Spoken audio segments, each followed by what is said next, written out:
Humanity connecting through stories, building up, inspiring and healing through our journey of life. This is Dawn on Sunday. A warm welcome to you all. It's a sunny, yes, it's a sunny one. I had to look behind me to make sure. A sunny Sunday morning. This is Garden City Radio 89.9 FM, and of course you're listening to the program Dawn on Sundays. Of course, my name is Dawn. Welcome one and all, wherever you guys may be listening in from. Calabar, Akwa Ibom, anywhere in Rivers State, Bayelsa. And if the frequency of the broadcast happens to carry even further, and I didn't get to call your state, welcome one and all. Now what we do here is simple. What we try to do here is simple. We try to reach one. We try to reach one. People in this world are suffering. Some are barely managing to hold on.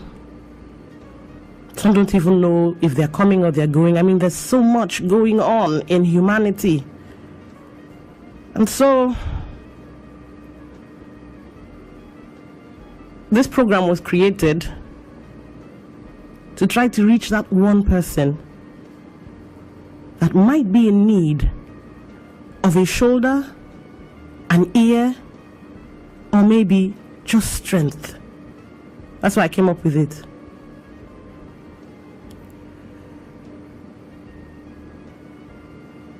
I've been having a crisis of faith, whether to keep going or not. I don't know why I'm being pushed to say this, but I've been having a crisis whether to keep going or not. And while sitting here just waiting for the time to begin, somehow a friend sends me something. I open it as a video of a random act of kindness to one. And underneath it, the narrator says, it doesn't matter, the audience doesn't have to be plenty. Just one person, just an act of kindness to one is enough.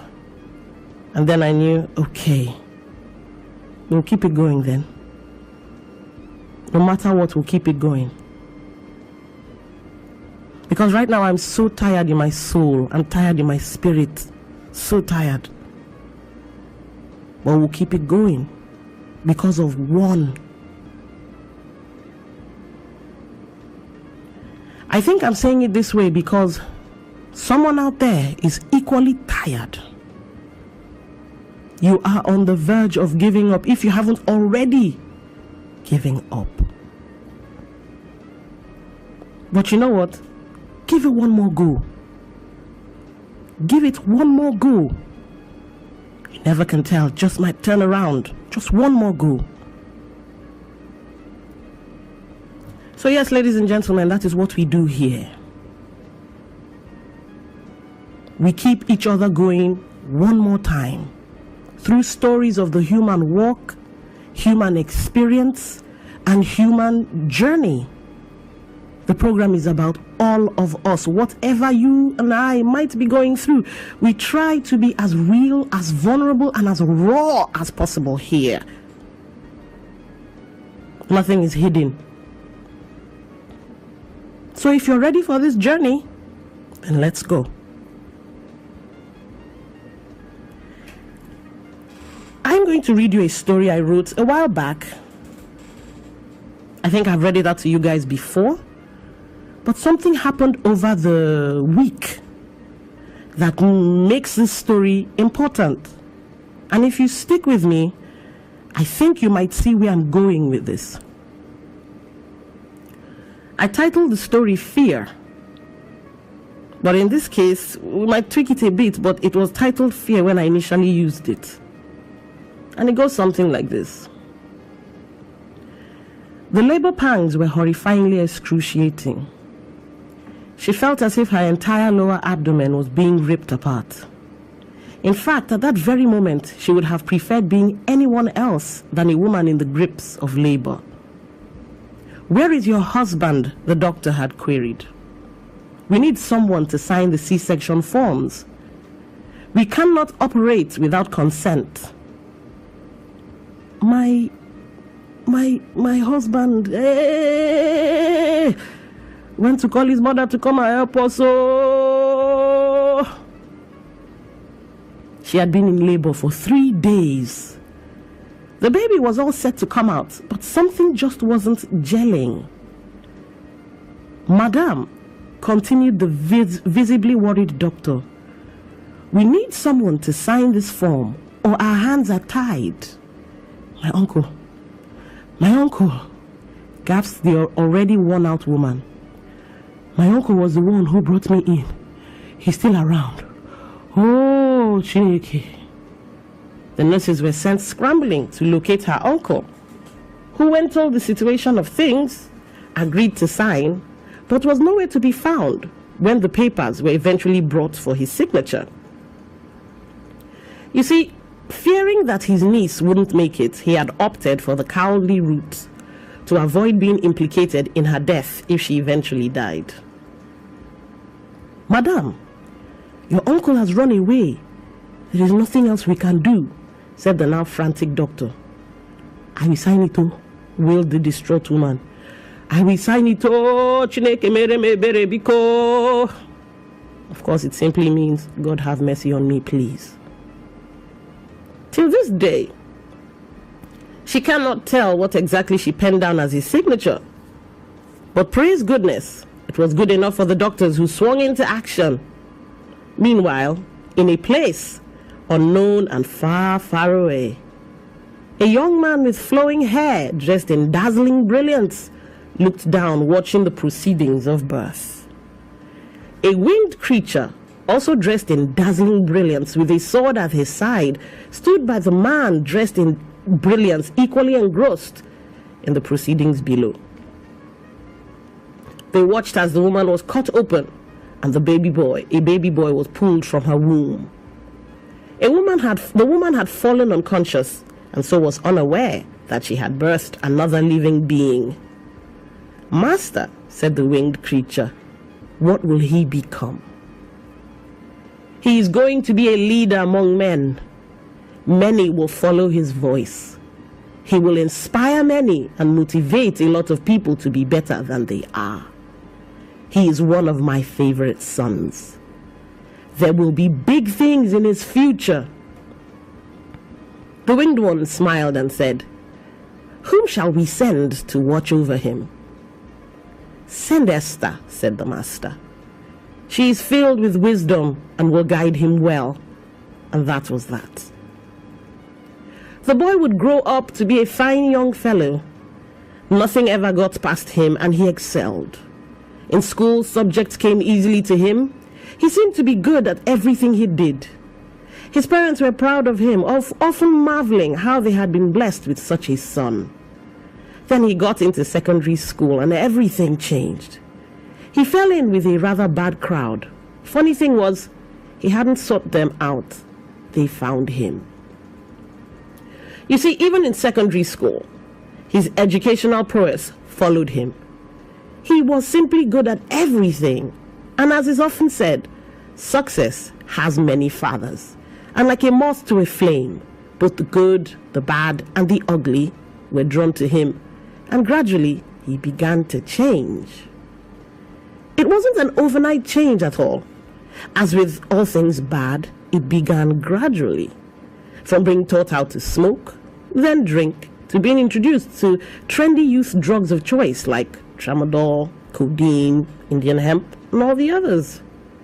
JJ was soon an expert in the art. On the home front, his parents couldn't understand what had come over him. He had gone from a calm, well-behaved, as well-behaved as a teenager could get, to a rather volatile fellow. One could never tell what would set him off.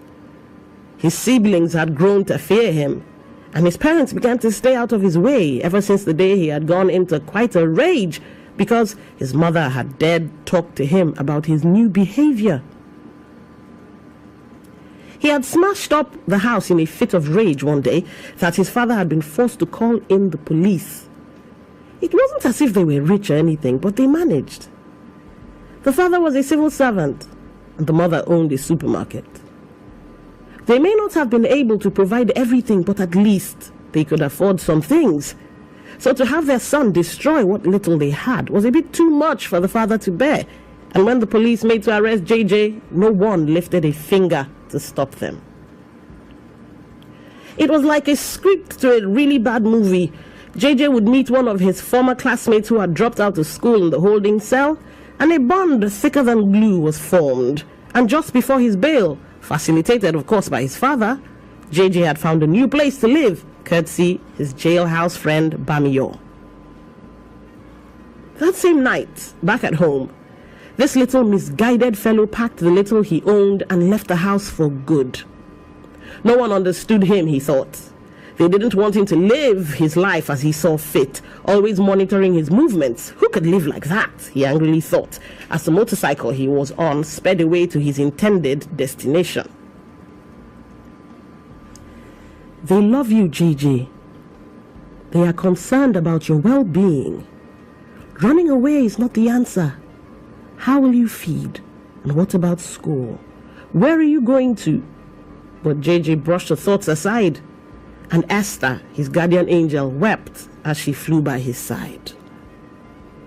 Somewhere in a place far away, a young man with flowing hair dressed in dazzling brilliance watched in dismay while the hole in his right hand dripped blood caused by the pain of a child going the wrong way. It was like heaven on earth for JJ when he got to the den. Yes, den, because there wasn't another name to describe that place. Don't get it twisted. It was very clean as clean could be expected in a place where over 12 guys lived, but the activities carried out there made it a den. From wanton sex romps with the ever-willing girls, to the drinking to oblivion and massive drug use, den seemed a befitting name, and JJ felt quite at home. His jailbird classmate had told him to ask for Ganji, which was the crude substitute for the term one-man gang. He was to use his name as a pass to get in and stay as long as he liked because Ganji owed him a favor. Everything went as planned, and JJ went from bad to worse. This is not you. This isn't where you belong. You are better than this. Wake up, JJ. Wake up now. You can still turn back. Turn back.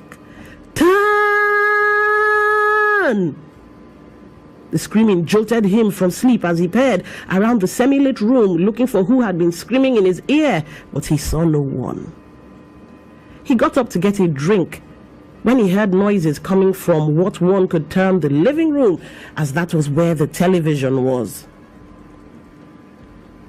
JJ roared Ganji, "You don't wake?" Ganji was slurring his words, obviously higher than a kite. Come and see something," he said, smiling proudly, and JJ stepped into the living room to find a very bloodied young man lying on the floor, bound and gagged, the terror in his eyes unmistakable as he mumbled inaudibly, possibly begging for his life. "This idiot thought it was funny to go about bad-mouthing me," Ganji was saying. "He called me a weak junkie who had lost his game. So I am going to show him why the lion is called the king of the jungle." And then he let out a maniacal peal of laughter before firing the gun he had been holding, and the terrified man's foot exploded, spraying blood. JJ jumped, having never witnessed such a thing. Ganji got up, staggering, while ordering that the young man be held down as he had begun wriggling, knowing what was to come. Ganji sat on the doomed fellow and proceeded to strangle him. And JJ watched as the young man, who he didn't even know, writhed and wriggled in death. The air now had a foul smell as the man lost bowel control, defecating as he died. That was the first time JJ would witness death, but sadly, not the last. In a corner, Esther, the guardian angel, stood crying, her wings wrapped around her as her ward gave into the darkness that had been following him for a long time. One fine day, an extremely handsome man, richly dressed, would visit the den. Ganji had been in a heightened state before the man's arrival, ordering the total cleanup of the den. JJ had never seen such excitement around the den and wondered what was going on. He didn't have to wait long, because as soon as the big man arrived, Ganji called everyone out for a meet and greet. But the meeting didn't end there. They were told to sit down and listen as the big man had something to say. You see, it was election season again, and the big man had his eye on a juicy spot and needed the help of Ganji and his friends. He promised them mouth-watering rewards ranging from contracts to appointments. He promised to change their lives forever. All they had to do was ensure that he won the elections by destabilizing anyone who stood in his way. He then signaled his driver, who brought in 4 rice sacks loaded with weapons of various kinds: Smith & Wessons, Glocks, AK-47s, shotguns, in fact, an assortment of weapons which in their hands made them feel like gods, and thus began their reign of terror. They spread fear everywhere they went, decimating any form of opposition to the point where no one dared speak about politics, as you never knew who was seated right beside you. Something one poor individual learnt the hard way when he opened his mouth in a gathering and got a bullet for his trouble. Leading this killer squad, you guessed it, it was JJ. He could strategize hits with deadly precision, a master tactician. Their opponents never stood a chance. Such was his prowess that even Ganji deferred to him. Soon whole villages were emptied because JJ was extremely good at what he did. His preferred MO? Beheadings. With one swing of his arm, heads rolled. The fear was palpable, and if you tried hard enough, you could taste it. Did the big man win the election? Of course he did. With a powerhouse like JJ at his side, success was an absolute guarantee. Thing is, once the big man got what he wanted, JJ and his crew were dropped like hot potatoes. Hot potatoes with 4 rice sacks of sophisticated weaponry. Ganji was beside himself with anger. How could Oga Big Man Nigeria follow him like this?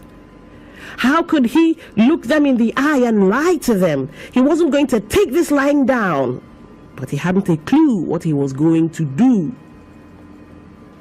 JJ started to laugh. Bros, why you dey parole like this now? We don't need that, Oga. Look around you. Nobody if he try us. Everybody they fear us. So let us use that fear to our advantage. If we create enough chaos, then gas answer us now. Nobody go drop my money run no. And as he said this, he raised his machete in the air and said, "Them gas to pay. Them gas to must pay." People began waking up to stories of death everywhere: beheadings, kidnappings, rapes, assaults of various kinds, and robberies. No one was safe, but the big man Nigeria and his family members were. For months, JJ and his crew reigned and made mad money, which is spent on drugs and women. Not once did he remember those people who had brought him into the world, as he often referred to them. By this time, Esther had virtually stopped speaking, but was never far from his side. She loved him as her ward and was sworn to obey the master. Back in the place far away, another winged creature named Gabriel watched as the hands and feet of the young man with flowing hair, dressed in dazzling brilliance, bled profusely. It seemed the worse JJ got, the more the master bled. "Master, Master," said the winged creature, "can we not do anything?" "We have all done all we can," said the master. His mother prays daily for his turnaround, and Esther does her best to steer him right, but he has chosen, and you know we cannot tamper with free will. His choice will either make him or break him. He alone can choose. As is often said, he who lives by the sword dies by the sword. The army was called in to deliver the people from the hands of JJ, who was seen by his crew as a wise and fearsome leader. They trusted his judgment and would follow him anywhere, but on this day, they would follow him into death. The gallant men of the Nigerian army would put their talents and resources to fantastic use, exercising warfare tactics that could have had Attila the Hun and Napoleon cheering them on. Ganji, never one to back down from a fight, would die from a sniper shot to the head, as would any of the others who dared raise a gun to try anything. But JJ, wise as always, had laid down his arms, surrendering to the army. It was better to be alive and locked up than dead and buried, he had reasoned. As is often said, there is no rest for the wicked. And JJ, who believed he would only be incarcerated, would end up being sentenced to death. The death sentence order had been sent to Oga Big Man for his signature, which he promptly signed, seeing that as a way of cleaning up the JJ issue permanently. On the day of his death, JJ had one request: to see his mother one last time. A reasonable request. It was granted. His mother, as any other mother, she came. Tears flowing down her cheeks as she watched her son walk in chains. JJ was surprised to see that his mother had aged so much. He was allowed to hold his mother's hand as he shed tears of his own. Visibly shaking, he had whispered, "Mama, Mama, I am afraid. Mama, please pray for me. Mama, I am so afraid." The once fearless leader who had held entire communities in fear was finally feeling what he had put people through. His mother wailed, "Nemo udu mara putamo udu," as JJ was led away to die at a very young age. Just as the noose was hung round his neck, he began reciting an old prayer his mother had taught him. "Our Father, who art in heaven, hallowed be thy name."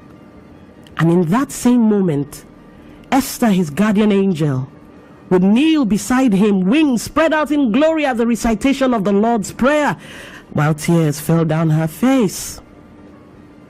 The trapdoor was let open, and JJ dropped like a hot potato.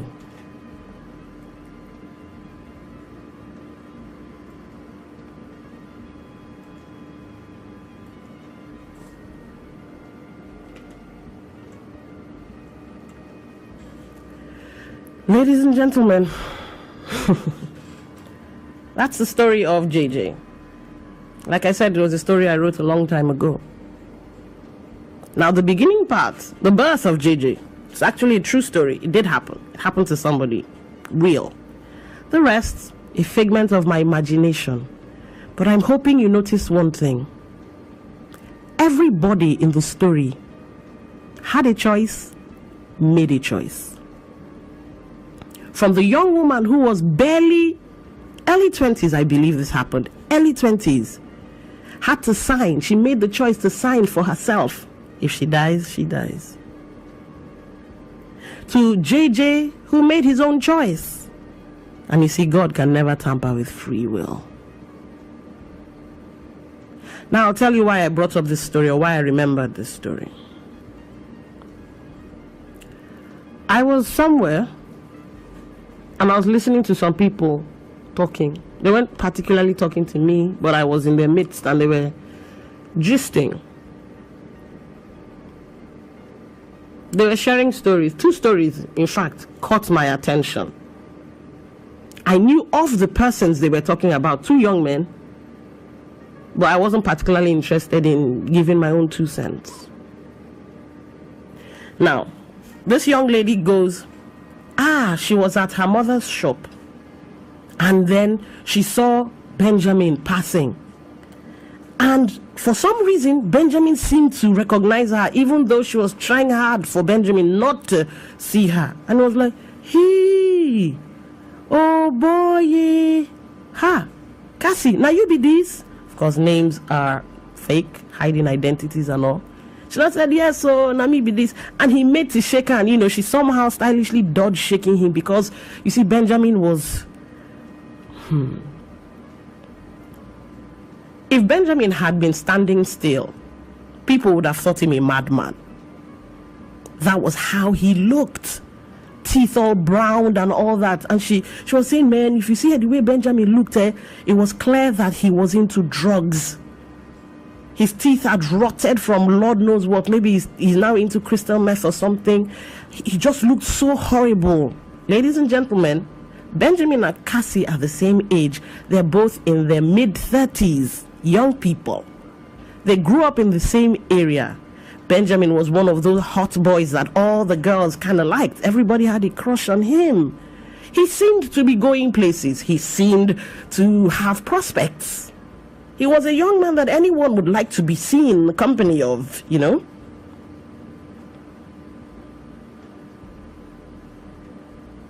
And now here's Benjamin, looking like somebody with serious mental issues. And he goes, hey, Cassie, find your boy something now. I never chop since, so, oh, this, that. You know how they do. And she was like, okay, no problem. The bole woman, madam, bole see, they say yes, okay, Benjamin, collect anything you want, I go pay. He said, hey, mama, oh, mama, thank you. These are age mates. They both started the same way, grew up in the same community. They both had prospects. And now Cassie was the one buying him a free meal. Benjamin could have been anybody. Anybody he wanted to be. Or anything.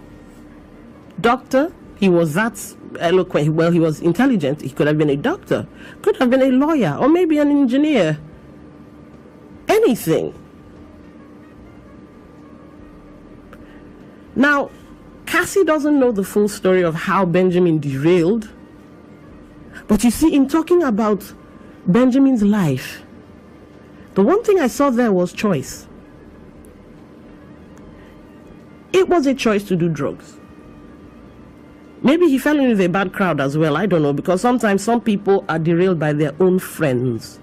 Just try it. You like it. It will make you feel good. Try it. And this person might have an addictive behavior. Tries it once and that's the end of the story.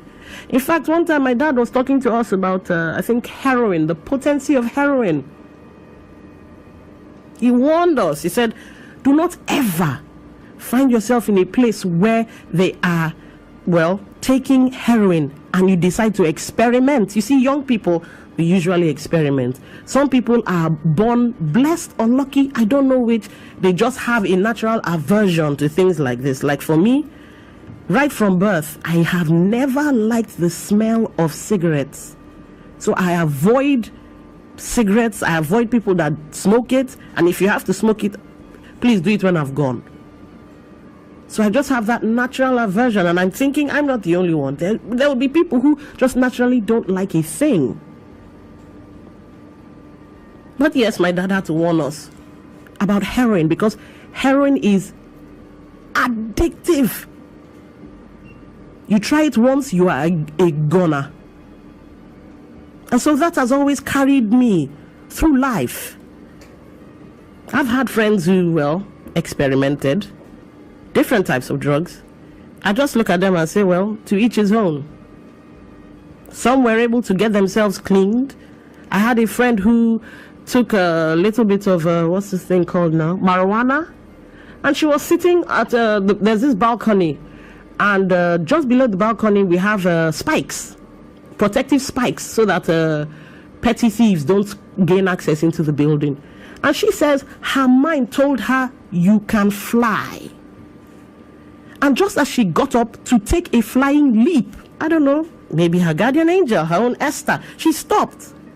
And then kind of got herself back or recollected, I don't know. And that was the end of her taking marijuana. And I said, well, I'm happy for you. So yes, addictive. So who knows what happened to Benjamin? Maybe this. But you see, it's a choice. You want, yes, you take a choice. Choice is not only in when you open your mouth. Choice is in the things you do. You've made that choice. Either you've made it verbally or non-verbally. You've made your choice to do or to be. Choice. Now let me tell the story of the second guy. Again, somebody I know. This guy comes from a good home. I don't know if we still have, what's that thing called now? Middle class homes, but okay, he came from something like that. Not too rich, not too poor, but they could afford great things. Again, I don't know the kind of crowd he fell into, but we were close to an extent, so I know a bit of the family history. Now, he started becoming a nuisance, so to speak. He would steal his father's things, he would sell his father's things. You know, that behavior, people look at it as, okay, he's a teenager, he'll grow out of it, it's a phase. Climbing through the roof, gaining access to his parents' room, collecting money, you know, those kind of things. And then we'll think, okay, it's cool, we'll laugh about it. So those were the kind of things he'd do. Thing is, the father was getting tired of this behavior. Nobody knew. And one day we all heard that he no longer lives with his parents. What happened? Well, the father came home and he was drugged out of his mind, or drunk. I can't remember which. I think the story I heard was he was drugged out of his mind, but some say drunk. Ladies and gentlemen, you see the things we do in this life? People talk. Don't be surprised that somebody out there knows a lot of our stories. So yes, father got angry and told him to leave his house.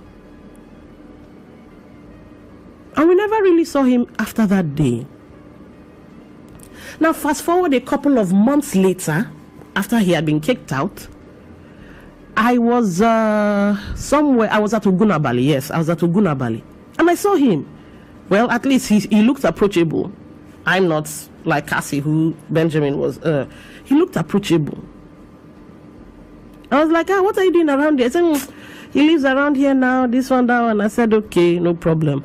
But let's go back to the people who were gisting about him. You see, that place where he claimed to be living, these people now filled in the spots for me now. He was living at the then Ayamakara, where you have all the bacha makeshift houses. Some call it a slum, I don't know. But that's where he found a home he was paying for. One room or one bacha or something. And as they were talking in my mind, I was like, Kai, really? And these chicks were still, talking about the guy. And I was quiet, just listening to that. Man, is that what happened to this guy? And he had lived there for a number of years. Before, of course, the government decided to clear that place out and do something better with it. But you see, while they were talking, he had lived there for a number of years, hadn't gotten his act together and all that. The thought that came into my mind was, wow, so that was the choice he made? That's where he chose to now stand, not living in the slum per se, but it's like a falling from grace to grass type of thing, and then you just continue staying in grass level. He chose. I know I've done a program about people who live in bachas and makeshift houses, and how a number of them get up every day, they find work, they are showing up, they are showing out, because they are trying to get themselves out from that level. That is why they get up every day and they go out and hustle. But here's this guy who chose just to be grass. He chose. So that's the inspiration for today's topic. Although I'm going to divide it into two. The second part is coming, because two things popped into my head. I was like, okay, we'll talk about all.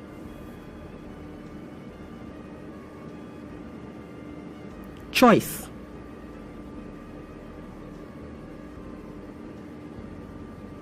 I've talked to you about Minority Report. I tried to see if I could get the clip, but I realized that if I get the clip for you, you would miss out on so much because the picture is also needed. So let me draw you a picture, or paint you a picture.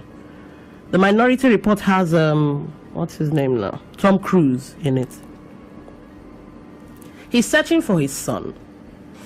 The movie begins with precogs. It's 3 kids who are gifted in precognition, which is they can see into the future. And so they can see a thing before it happens. So the police department of that time is a futuristic type of thing, decided to use these precogs to stop crime before it happens. But there are people who were not so happy with that, because if you're stopping crime before it happens, that means the person has not committed the crime. So why arrest the person and detain the person? They don't just detain the person, they keep you in a sort of vegetative state. But you're alive, but you're just, not aware of anything. Now, Tom Cruise, the precogs see something where he kills somebody. And so, of course, he who was the leader of this team now became the hunted. He was the hunter, now he became the hunted, and was trying to find out why. So he kidnaps the precog who saw the vision in order to solve this mystery. And of course, she being a precog, she couldn't help but telling people, don't go here, don't do this, do that, because she could see into the future and she knew what was going to happen before it happened. Now, Tom Cruise manages to track down somebody who, his son was kidnapped and he never saw his son again. And so that just destroyed him and ate him up. So in tracking down the person who did it, he came across this man with pictures of his son scattered around the room. And Tom Cruise loses his mind. Where's my son? Where's my son? And the man who he's beating up, he's beating this man up terribly. Where is my son? And the man is saying things meant to incite anger. I was gentle with him. I took care of him. I was careful. I was this. As in almost like, okay, he's a pedophile. But he, sodomized the boy in a gentle manner. Those kind of things can make any father go crazy. And this precog is in one corner, screaming and shouting, you can choose. You can choose. Because by this time, Tom Cruise has pulled out the gun, ready to kill this man. You can choose. You can choose. You can choose. And he had set his watch for the time when he would kill the man. The time where the vision states he would shoot. And the precog is shouting, you can choose. You can choose. And the alarm starts going off in the background to show that any moment now, the crime will be committed.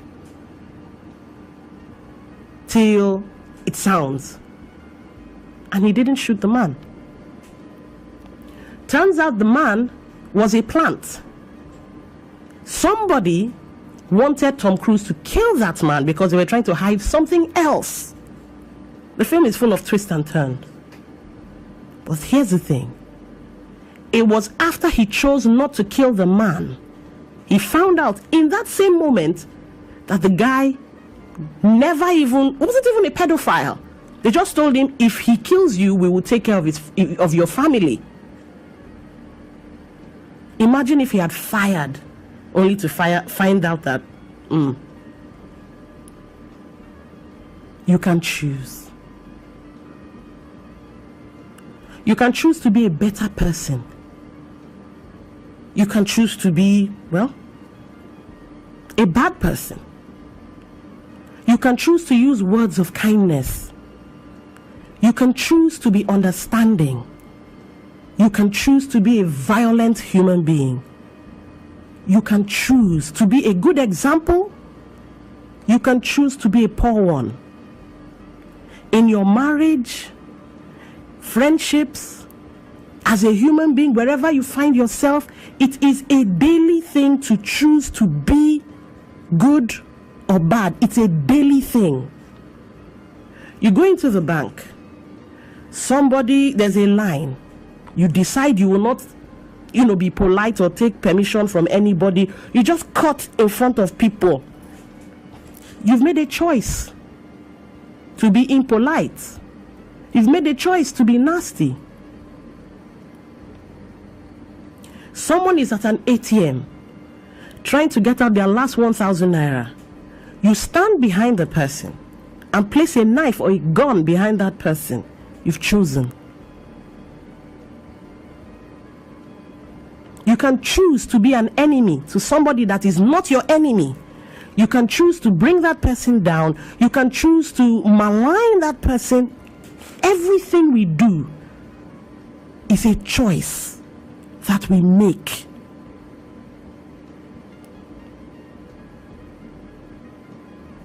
Your husband has lost his job. You are the one catering for the family. You've suddenly turned nasty. You've chosen to be nasty. Your wife doesn't have a job. She comes to you for the little things needed in the house. You vex and you start insulting her. You have chosen. Your child is looking for understanding, looking for somebody who will tell him or her that it's going to be all right. I've been through this, don't worry. But rather you choose to, you are stupid, you are an idiot, your mates are this and that, and look at you. You've chosen to be a non-understanding parent. You see a young girl whose life is on an upward trajectory. And as a young man, you don't know her, but she looks good. So basically, it's a sexual attraction, a visual attraction. And you go in there, you tell her things. You make her head spin. And then you get what you want and you discard her like used tissue. Or maybe you leave her with a pregnancy and you run away to meet some other person. You chose to become a destructive force in the life of a human being. It also applies to women. You see a young man who is struggling. You decide, okay, as we're dating, I will take his ATM and I will go and clean his bank account. He is a cash machine. And then you take off with his hard-earned earnings.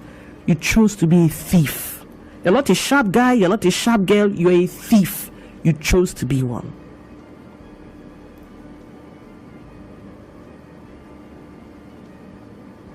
But it's not all doom and gloom. No, it's not all doom and gloom in this choice thing. Let's segue for a bit. Let's segue into what's that thing called now? The second part. For you guys who follow the Facebook page of the show, Dawn on Sundays, I put up something yesterday. Oruko Me Ni. Oruko Me Ni is Yoruba for my name is. So let's segue into Oruko Me Ni, but it will still go back to choice. I came across this headline in the Punch newspapers. It was on January 5th, 2019. My aspiration is to assemble vehicles in Nigeria. Agwebo, female mechanic. It says here, you once said that the idea to become a mechanic came to you in a series of dreams. At what point did you decide to take them seriously?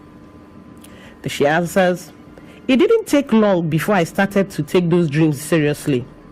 I shared what I saw in those dreams with my father, even though he refused to listen to me. It took up to 4 months before he finally agreed to allow me to go and learn the craft at the mechanic workshop he used to fix his cars.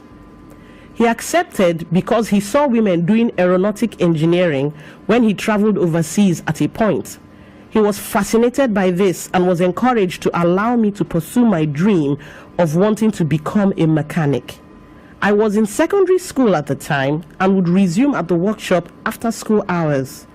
I always had my overalls in my bag so that I could go straight to the workshop once I was done in school for the day. Didn't some of your schoolmates mock you for making such decision? Many of them humiliated me and even stopped talking to me for deciding to be a mechanic. Many of the girls in my class stayed away from me. They thought I had fallen below the standard they expected of me. Now that you are a successful mechanic, how do some of those who mocked you in the past,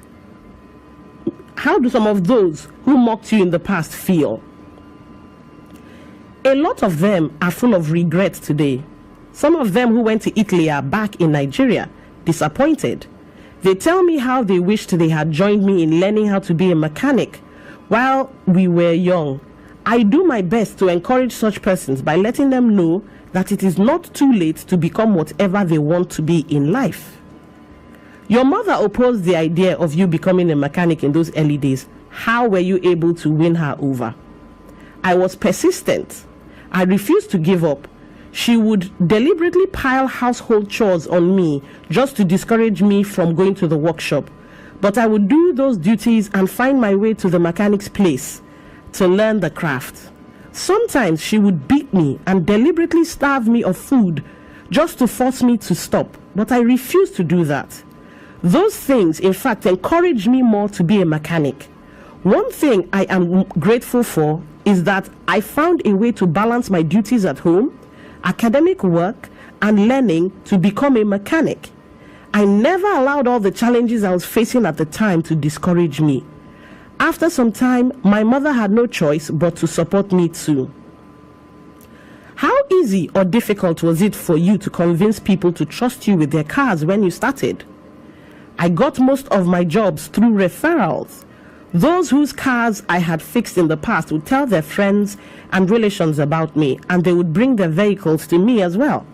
Once I did a good job for them, they in turn referred more people to me. In fact, I had too many jobs that I couldn't cope with at times. It is like that till now.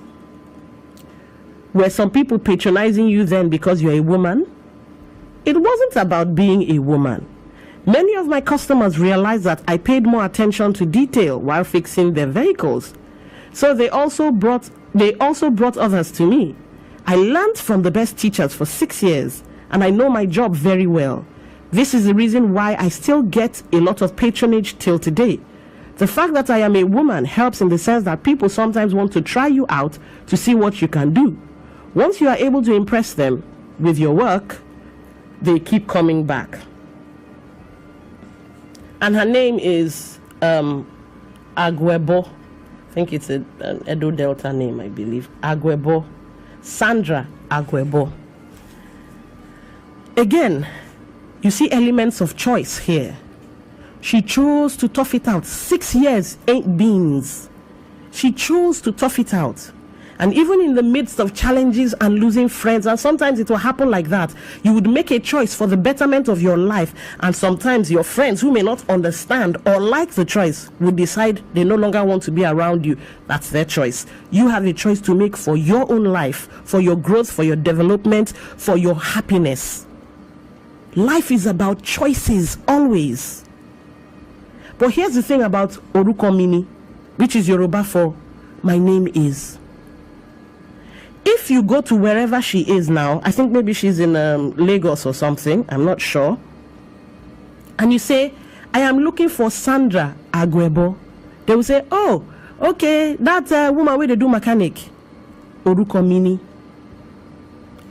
Let me read you something from, it was online.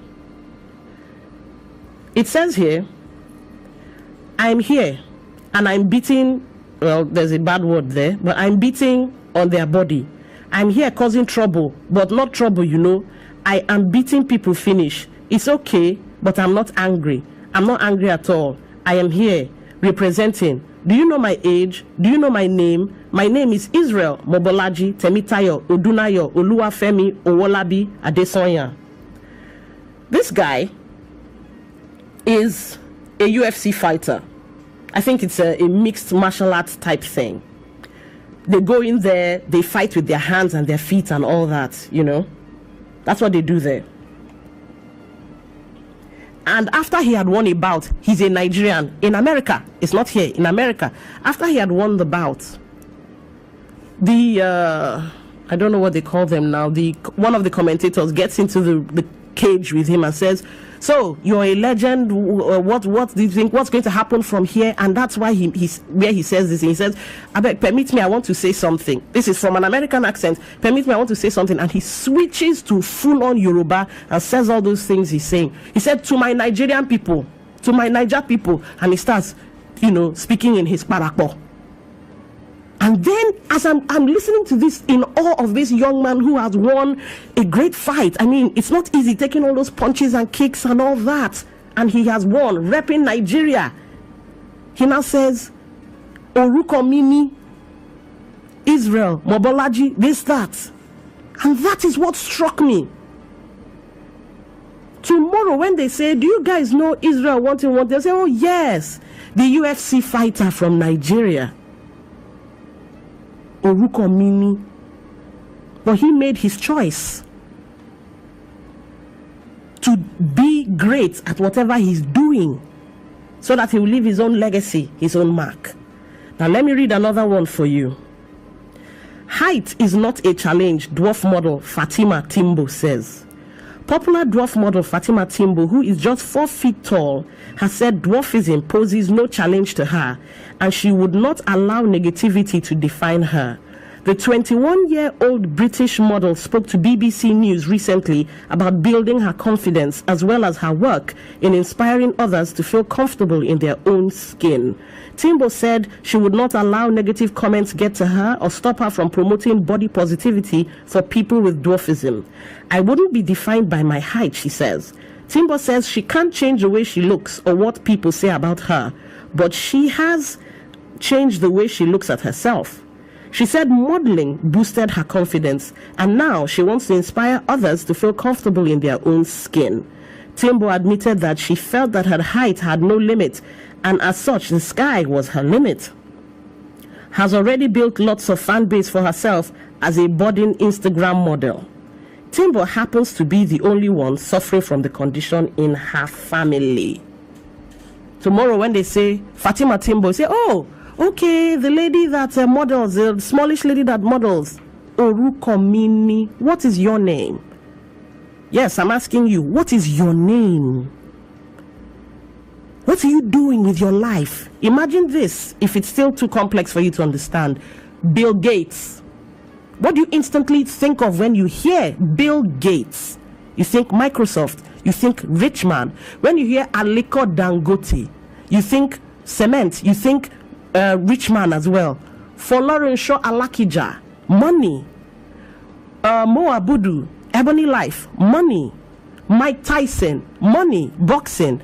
Muhammad Ali, money, boxing. Will Smith, Sylvester Stallone, Arnold Schwarzenegger, money. Alfred Diete Spieth, governor, one time River State, money. Oruko Me Ni, what is your name? And what are you doing with that name you've been given? You see, they didn't say the name Bill Gates will just open a door for you. They had to work to get to the positions where they are in now, where they are at now. That when you call their name, nobody is in doubt of who you are talking about. It's choice to be this person. Now, you may not be famous, but here's the thing. You might end up doing something with yourself, with the seed, the spark you have in you, that even if it is your street they go to, your name rings a bell. Oruko Me Ni. I'm thinking the Oba of Benin, Oni of Ife. It's a Nigerian thing, it's local. Others may not know them, but when you hear them, oh, synonymous with royalty and still money.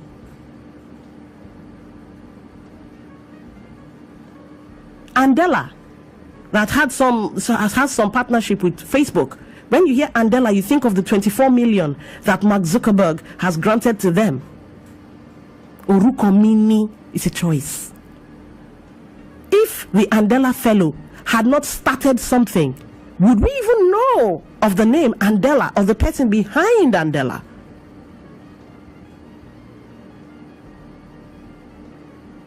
There's a guy that does burgers. I think his name is Tekena. Now, when people call his name or they call his brand, I know who they're talking about. Oruko Me Ni is just burgers, man. Burgers. And he's delivering excellently. What is your name? Oruko Me Ni.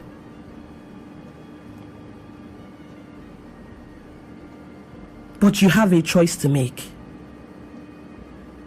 Somebody could walk into someone's house and say, whoa, I love this cabinet, or I love this kitchen, this. Who did it? Say, oh, it's one of my carpenter guys, who his name is Chi. Oruko Me Ni. You will now go and say, Abego, I am looking for Chi. You will not go and say you're looking for David. You will not go and say you're looking for Benjamin or Lancelot or whatever. You're looking for Chi. Oruko Me Ni. What is your name?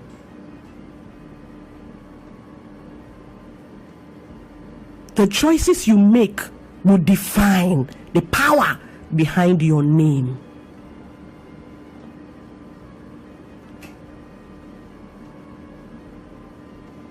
And some of you might be feeling small, unappreciated, trampled on and whatnot.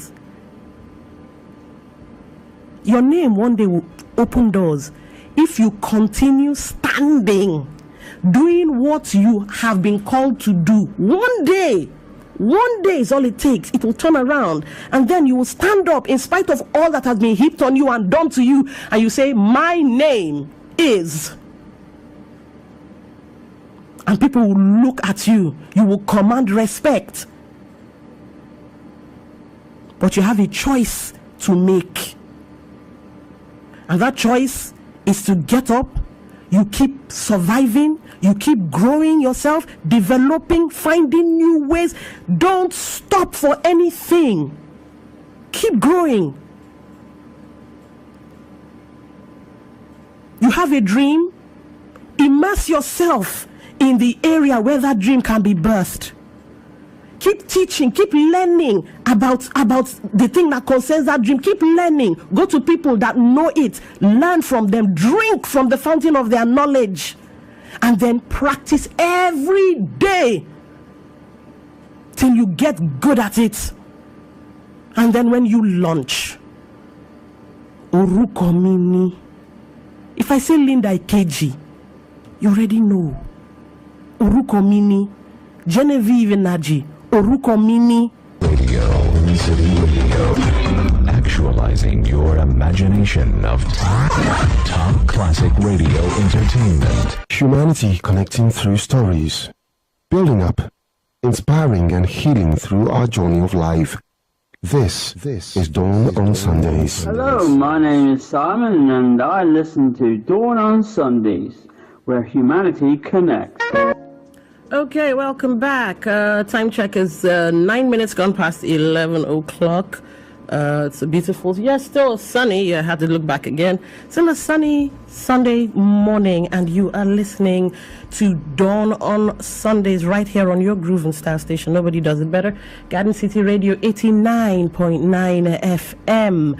Of course, remember, if you'd like to connect with the show, maybe to sponsor or place an advert or two, you can get in contact with me. Social media. We're on social media. We are Dawn on Sundays on Facebook. And there's another one, Dawn on Sundays like page. I always have to explain that. I don't know. For some reason, I made two. Dawn is spelled D-A-W-N. So Dawn on Sundays. You can connect with the program there. I upload videos, audio videos, sometimes even little nuggets like little diary sessions, little small journals, 10-minute pick-me-ups, all those kind of things. So you can just listen and have a fulfilling or fulfilled day. We are also on Twitter, Dawn on Sundays. That's at Dawn on Sundays. It's all one word. If you have stories to share, yes, please, I would welcome them because we need to learn from each other. Dawn on Sundays at gmail.com. If you want a more personal touch, you can call me on 080-9805-1480. That's 080-9805-1480. But I must, fair warning, while we might try to be a philanthropic thing one day, right now, this show isn't. It's meant to push you, light a fire under your bum, and help you keep going. So if you call in seeking financial assistance, my brother, my sister, be like say me, I go follow beg you, self, make you give me money because I dey serious you. So if you call in to make to ask for financial assistance, I will disappoint you. So sorry about that. Wish it wasn't, but I will disappoint you. Anyway, we've been talking about choices. I read out a story to you about the poor choices people make or people made, and see where their lives are. I told you about Benjamin, who is now a junkie, looking more like someone who's having serious mental issues based on the choices he made. I told you about the young man who began living in Ayamakara when it was still a bit of a, well, it wasn't a clean place. I'm a bit uncomfortable saying slum, but it wasn't a clean place to be. And he just peaked at that moment, just peaked there. And that was his choice, to remain as is. I told you about Sandra Agwebo. We segued into Oruko Me Ni, which basically just means my name is. Sandra Agwebo, who is a female mechanic, and she's doing good, doing well for herself. I also told you about Fatima Timbo. And the thing is this, when I call their names, your mind will go to the person, and will I say subconsciously, you will connect that person with what the person is known for. And it's the choice the person made to make their lives in that manner that they are now known for that thing. So when you call their name, you cannot mistake them for another person. You cannot. So what is your name? And what's the choice you're going to make with said name? I mean, it's 2019. I want to hear about you. Ngozi, I want to hear you. David, I want to hear you. Saint Pascal, I want to hear you. Gift, I want to hear you. I want to hear your name and know that it is associated with greatness. Greatness you chose. Greatness you chose to follow, to work for, to fight for. Oruko Me Ni. Now the phone lines are open. You can call in. It's not a one-sided thing. This is as much your platform as it is mine. So you can call in, contribute, teach us, because I love to learn from you, and I know that you are a world of knowledge. So please teach me. Numbers to call: 081 885 88155. That's 081 885 88155 and 080 928 95620. That's 080 928 95620. You can also send in text messages, yes, on 090 8668 1703. Hello? Oh, I lost that one. All right. Hope the phone gods have not decided to gang up against me.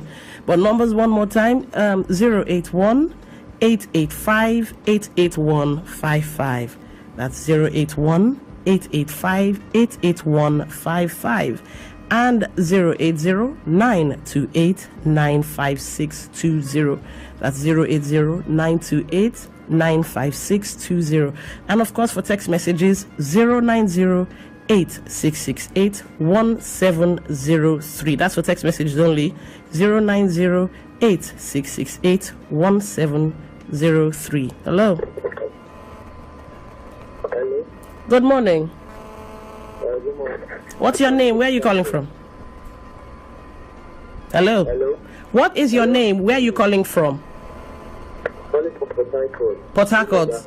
Okay, what's your name? My name is Gift. Gift. Yeah. Wow. Okay, go ahead, Gift. I don't know what I'm talking. I just got the number. Really? Okay, stick around, Gift. We're talking about choices. About what? Choices and names. Person. Okay, I had to let Gift go. Maybe he heard me say Gift and he decided he was going to call in. But hey, who knows, Gift? You may just have answered the call for the greatness that is awaiting you in life.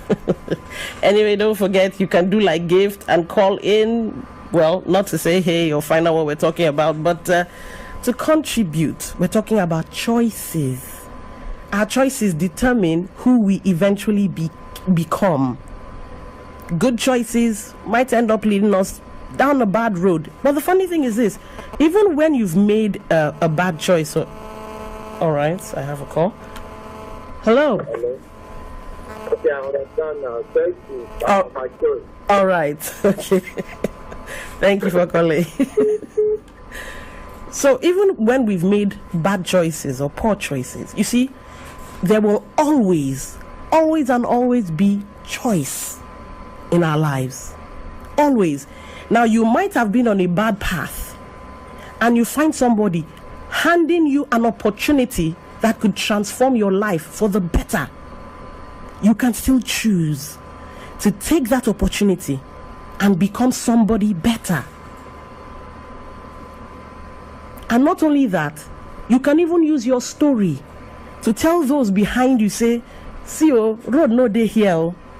There is only one way, there is only one road, but it is from the choices you make. You can either come back from a bad situation or make a bad situation worse. But know this is not me just bugaring mouth. I do believe that all of us were made for something more. I do believe it, that we're made for something. But it's if we want it. If you don't want it, the thing will just generally waka pass. But if you want it, it will come, it will stay, but sometimes it will come with work. And the work, hey, you might be like, I started this program with, I think I want to give up. That was how I started. I think I want to give up. That was a choice I'd already made. I had not told anybody. This was just in my heart. I think I'm going to give up. And next thing I look, before the program starts, somebody sends me a WhatsApp message, a video, asking my opinion of the video. I was like, opinion? So I pressed play. And it was about a small dog who walked up to a man who was having a very sumptuous meal. And the man refused to give him food. So the dog walks off and finds a homeless man. Now this homeless man says to the dog, I don't have much, but I'll give you what I have. And gave the dog a morsel of bread. Now the rich young man who had denied the dog food was walking by and saw this action. Then decides to go and buy food and brings and gives to this homeless man. And the homeless man says, he thought he wasn't going to eat today. That act of kindness. And then the narrator now says, it doesn't matter your audience. Even if it is just one person you manage to be kind to, you manage to be good to, it's worth it. And I had tears in my eyes. Even if it is one person, then I will keep going. I made my choice in that moment. And you can too. Hello. Hello. Good morning. Hello, good morning. What's your name? Where are you calling from? I'm calling from Bradford. Okay, what is your name? My name is John. Your name is what? John. John. Yeah. All right, go ahead, John. Welcome to the program. Okay. So your utmost means what you need, as in what is the demand. What is demand. Hello, John. You said what? I can't really make out what you're saying. I think choice is what you need, is what you demand for, or your utmost need. You said choice is what you demand for. Yeah. Explain. I do not get you very well. Oh, come on, John. It can't be like that. You have the floor. It is your turn to teach. If choice is what you demand, what does that mean exactly? I think I have a rough idea, but it would have been better coming from you. Okay, we seem to have gotten a text message. Let's see what this says.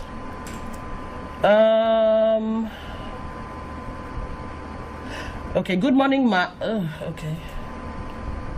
Right.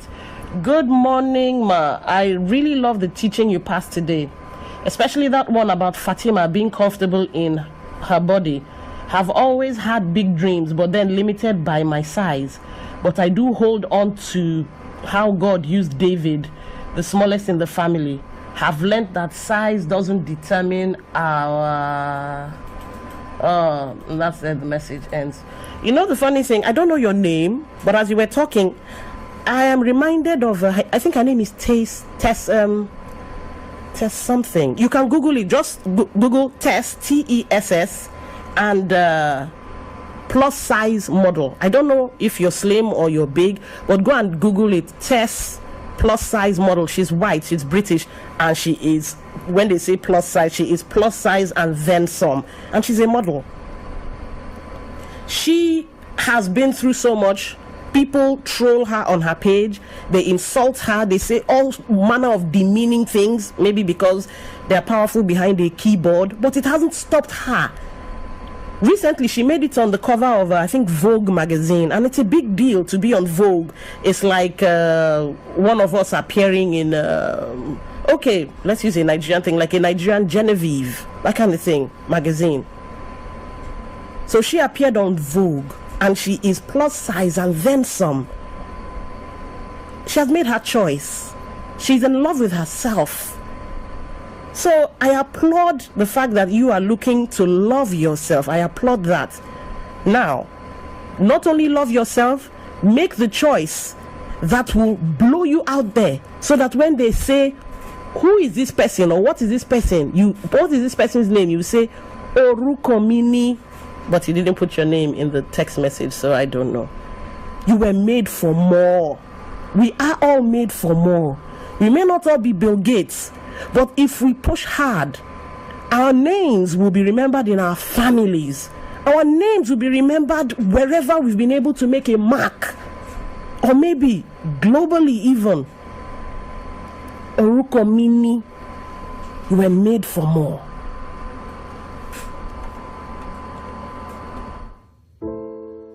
Welcome back. That was Uyomeyo by Tenny. Now here's the thing.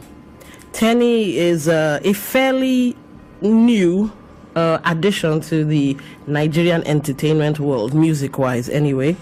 And I did a little bit of search.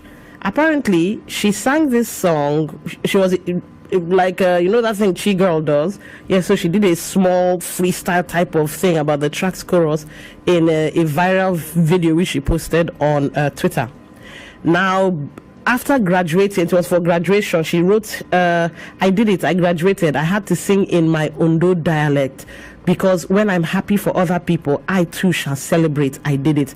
Now, Uyomeyo is a prayerful number sung in Tenny's local Ondo dialect. According to Tenny, she released the track to celebrate her birthday. Though Tenny recounts some of her struggles and pain through the single, the positivity is unmistakable, especially as Tenny implores listeners to work hard to reach their goals.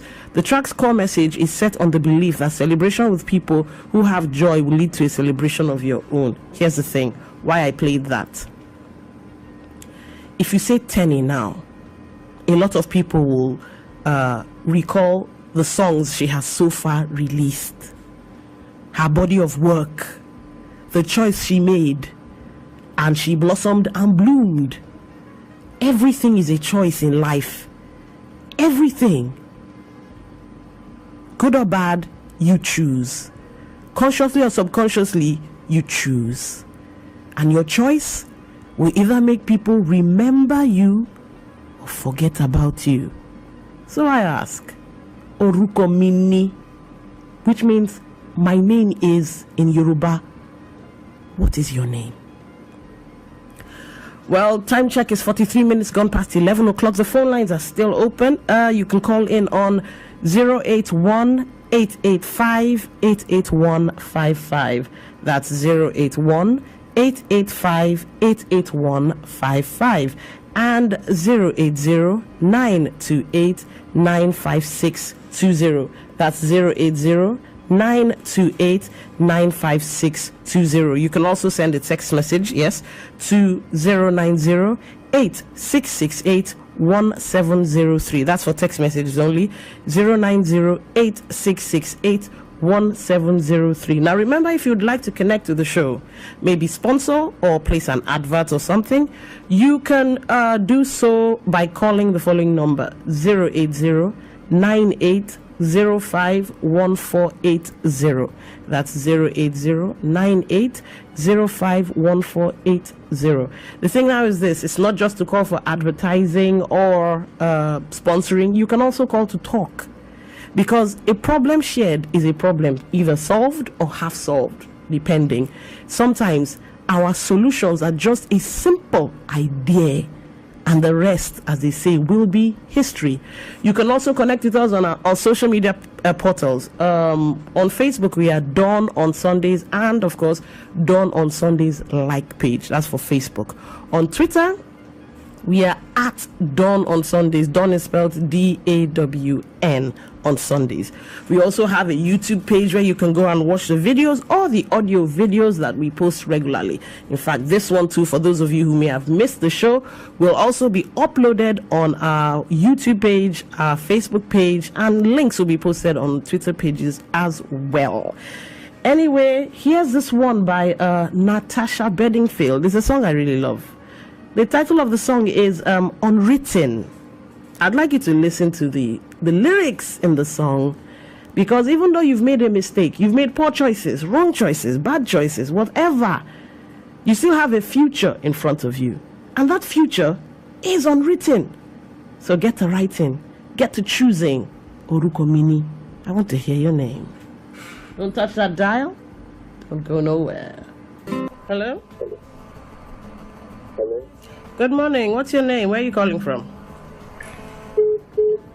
Oh, and we lost that one. Okay. Anyway, I got a text. The numbers I gave out, it looks like you guys are sending text messages to the wrong one. Let me see if I can try and read some of these texts. If not, because... Okay, this one says, good morning, Ma. I love this program.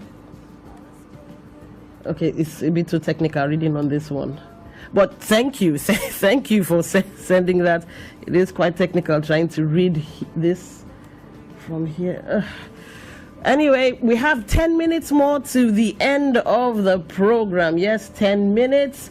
And then we'll be bringing you the midday news. After that, there's some old school jams for you, I promise you. It promises to be quite interesting. You will enjoy yourself.